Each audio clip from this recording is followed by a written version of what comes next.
T.B.Photo X1.5 and welcome back to another video. Well, this video is titled Upgrade or Sidegrade, the Mamiya RB-67. Well, this is the camera I've affectionately known as Godzilla, because it's a real beast of a camera. Well, I'm a little bit in a crossroads now when I'm thinking about, should I stick with this or should I upgrade it? Well, to take you all back, I'm going to give you a little bit of a brief history of this type of camera.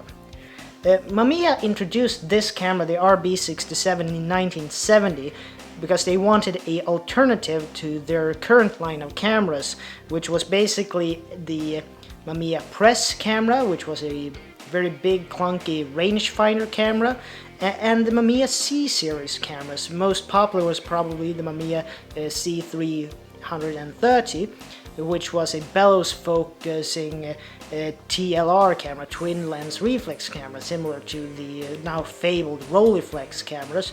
You know, the one with the two lenses, where the upper one is the one for the viewfinder and the lower one was the one for taking the actual picture.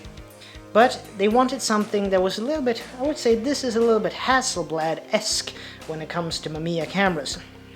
More about that later. But anyway, this was introduced in 1970 as a professional grade studio camera for medium format shooters.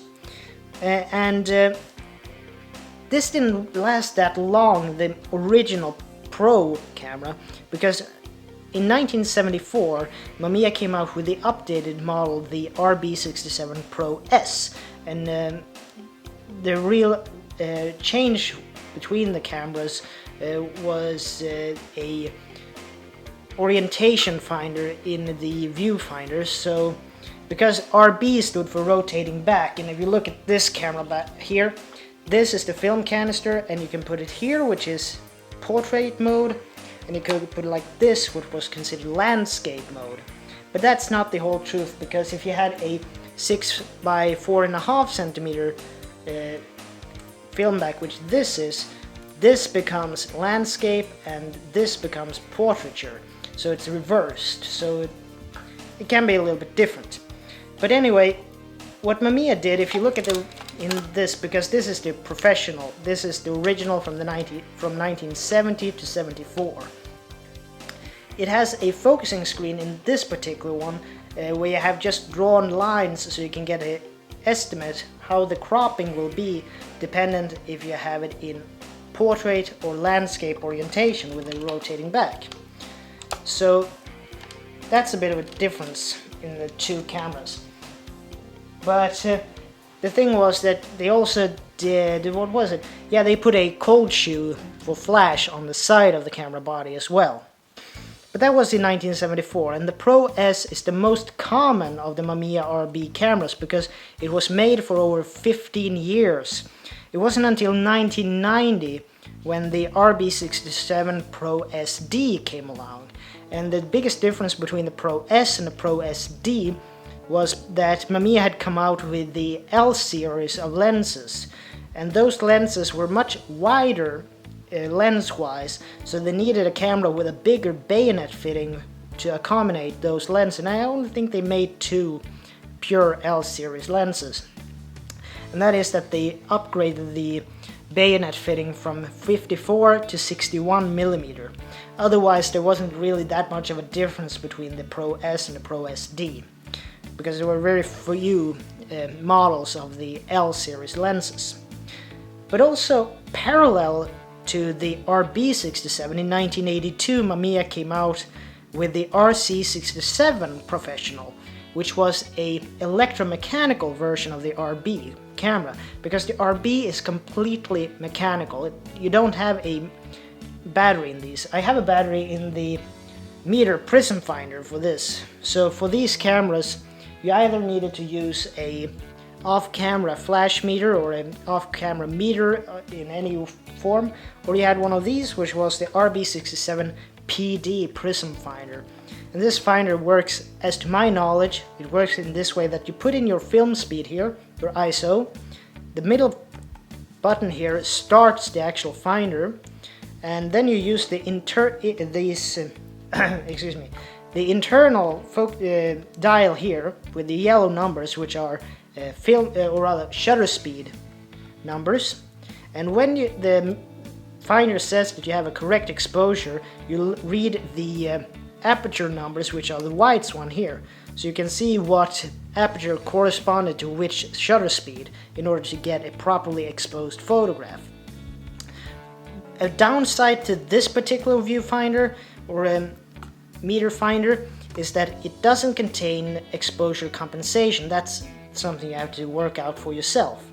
But it does have a A and an S mode, so it's a two-mode finder.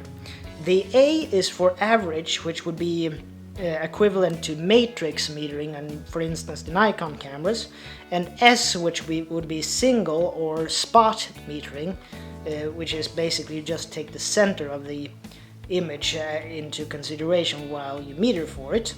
So it's still a extremely great prism finder to have, because compared to Hasselblad and other medium format DSLR or SLR cameras, Mamiya still went with the same system as they had used with the C330 cameras. Basically, they still used bellows focusing systems.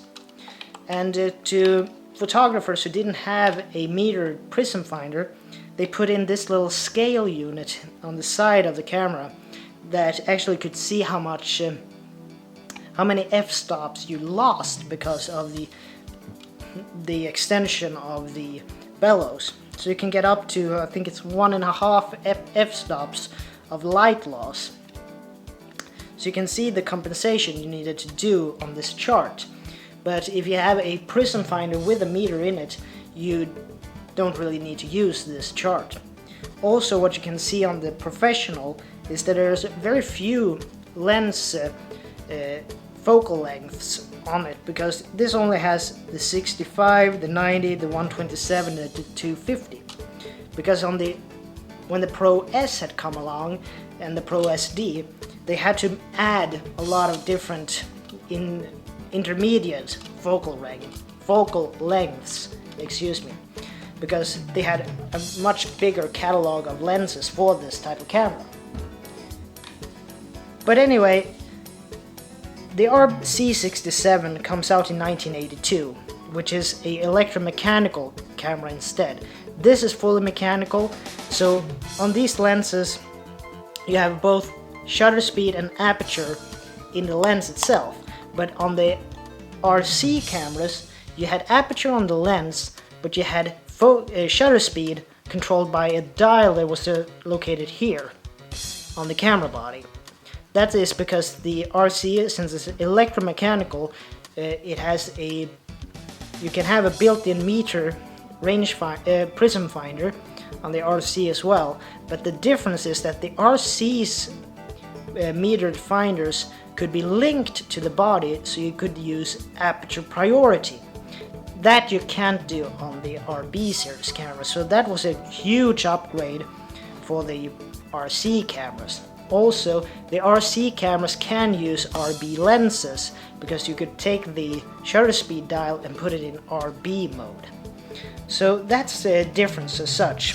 And in 1995, Mamiya came out with the RC-67 Pro 2, which was basically a upgraded version of the RC-67, which had better electronics and a little bit better reliability, and it had a fine focus knob besides the normal focusing knob.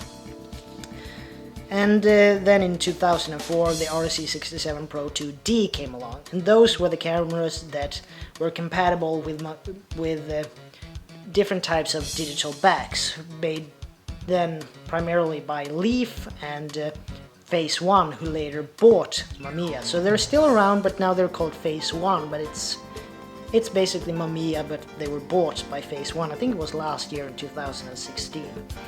2015. 2016 is this year. Excuse me. But anyway, that's a little bit of the brief history of the Mamiya RB and RC cameras. So know a little bit of the similarities and differences between the RB and the RC cameras. Before we go into that, I'm a little bit now at a crossroads. Am I gonna upgrade this to maybe an RC camera, or am I gonna side grade to a Pro S camera? So the thing is, the Professional here has all mechanical lenses. They have a maximum shutter speed of 1/400th of a second. You only have PC ports on the RB cameras. The RC cameras has both PC ports and hot shoe connections for flash. But as I've seen, actually, you can use digital backs on the RB series cameras because you actually utilize the PC port. That is because these cameras have flash sync on every shutter speed. That means that you can have flash sync from everything from 1 second up to 1/400th of a second. So what you do is you have an adapter on the back, you remove the rotating back part, and you put on a digital converter and then a digital back on that. And from the digital conversion, you put a cable into the PC port on the lenses. So there is a possibility to use these with digital backs, but it's much easier to use it on the RC cameras. The RC cameras needs a 6-volt battery to operate because it's electromechanical. These doesn't need that. The difference is also that the RC cameras only have the mirror lever.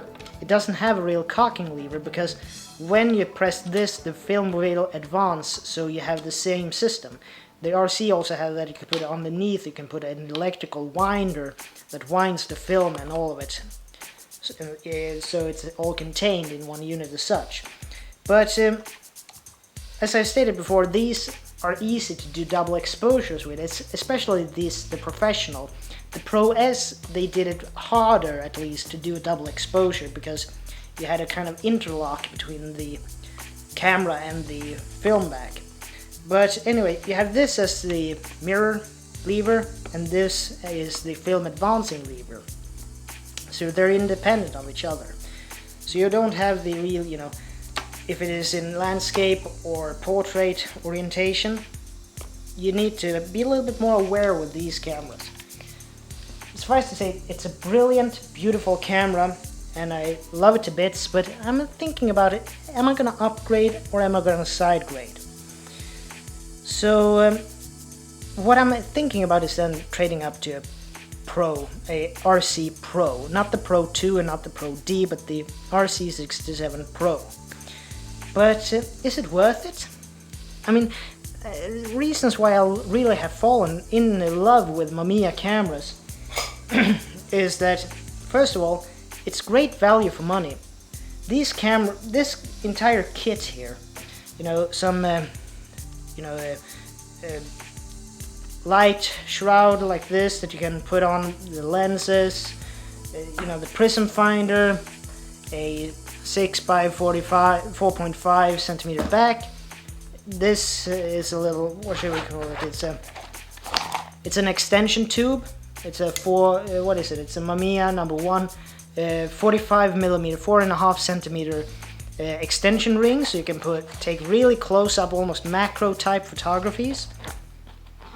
And I have these lenses here. I have the 50 millimeter over there, which is radioactive. The 60, the 65 millimeter. The It's the 90 millimeter, and this is the 127 millimeter lenses. So this is quite a good setup. 4 lenses, the meter prism finder, the 2 backs, and so on. So this is, I did a little bit of a estimate on this. I've spent about the same money on this entire kit than I would if I would have bought something like a Hasselblad 503 series camera with a size lens on it. So value for money, extremely good value for money. So it is a Hasselblad substitute, and as I've stated before, Mamiya is still around. they were bought by Phase One, who up until then had made, you know, digital backs for this type of system, so you can have these serviced. But now I want to just have a little bit check with you guys, dear viewers. What would you do? Would you stick with this system? Would you upgrade or sidegrade? Just put a comment below what your thought about it. Should I stick with this, what I have, or what would you say? But anyway, this is Tobias Bergstrom from T.B.Photo X1.5 to FX, and I would like to see you guys in the next video. Take care.